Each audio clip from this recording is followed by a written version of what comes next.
Hey guys, Constance here from Cosmopolitan Cornbread.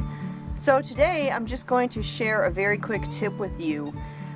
Recently I was perusing the internet and I can't remember if it was on Instagram or Facebook or where it was that I saw this. But I saw somebody mention this and I kind of filed it away and I thought, I doubt that would work. Now it's summertime and it does not matter if you have a little backyard, if you've got a homestead, if you've got a great big farm.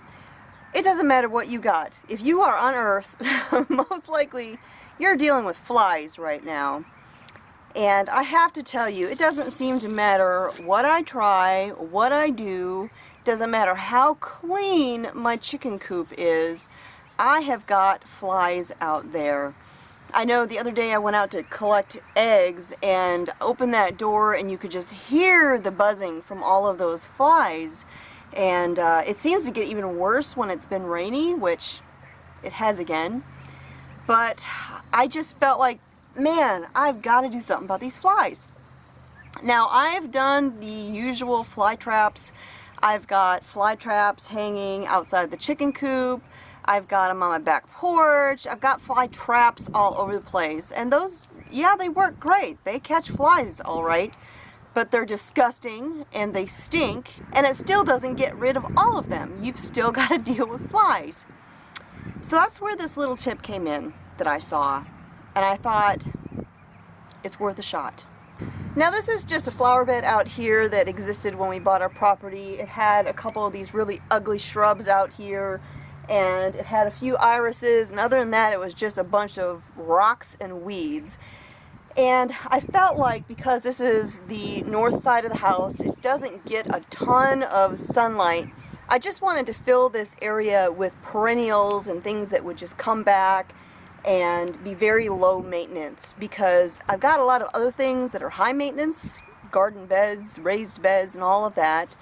And so I just wanted this to be a low maintenance area. And so what I did is I filled this with a couple, just a couple, lemon balm plants. I've got chocolate mint back here. I've got echinacea, purple coneflowers over here.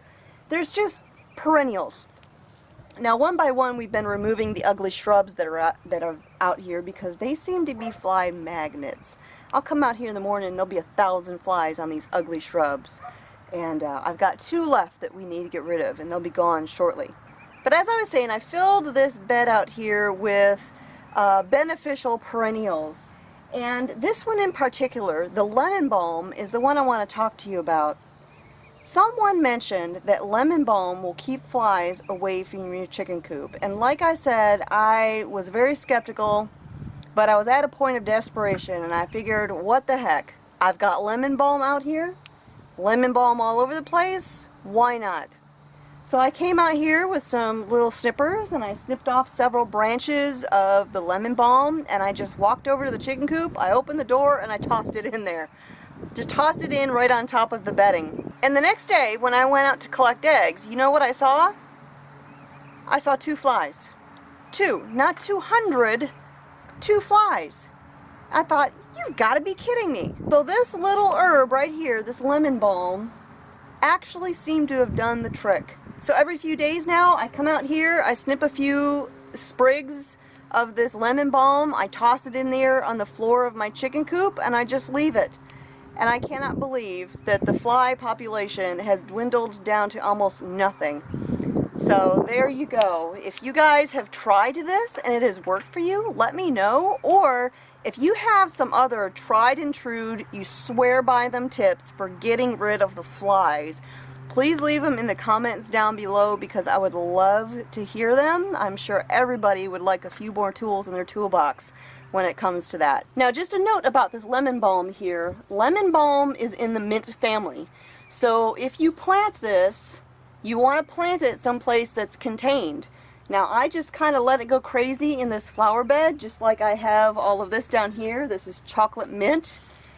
I don't care if it fills up this bed. Like I said, I just wanted this bed filled with low maintenance things that come back every year that are beneficial plants.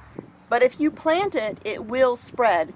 So be mindful of that. You want to have it in pots or boxes or in a bed that is contained in some way.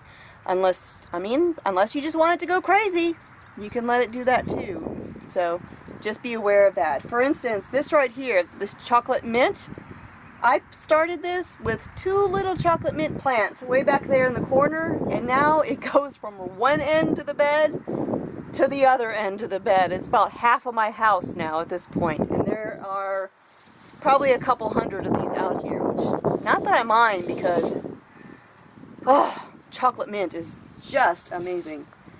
I think I'm going to make some mint extract out of this. I mean, think about that for a second. Chocolate mint extract? That sounds good. So thanks for joining me today. That's all I wanted to share with you. I hope you guys have a wonderful rest of your week. My name is Constance. This is Cosmopolitan Cornbread, and I will talk to y'all next time.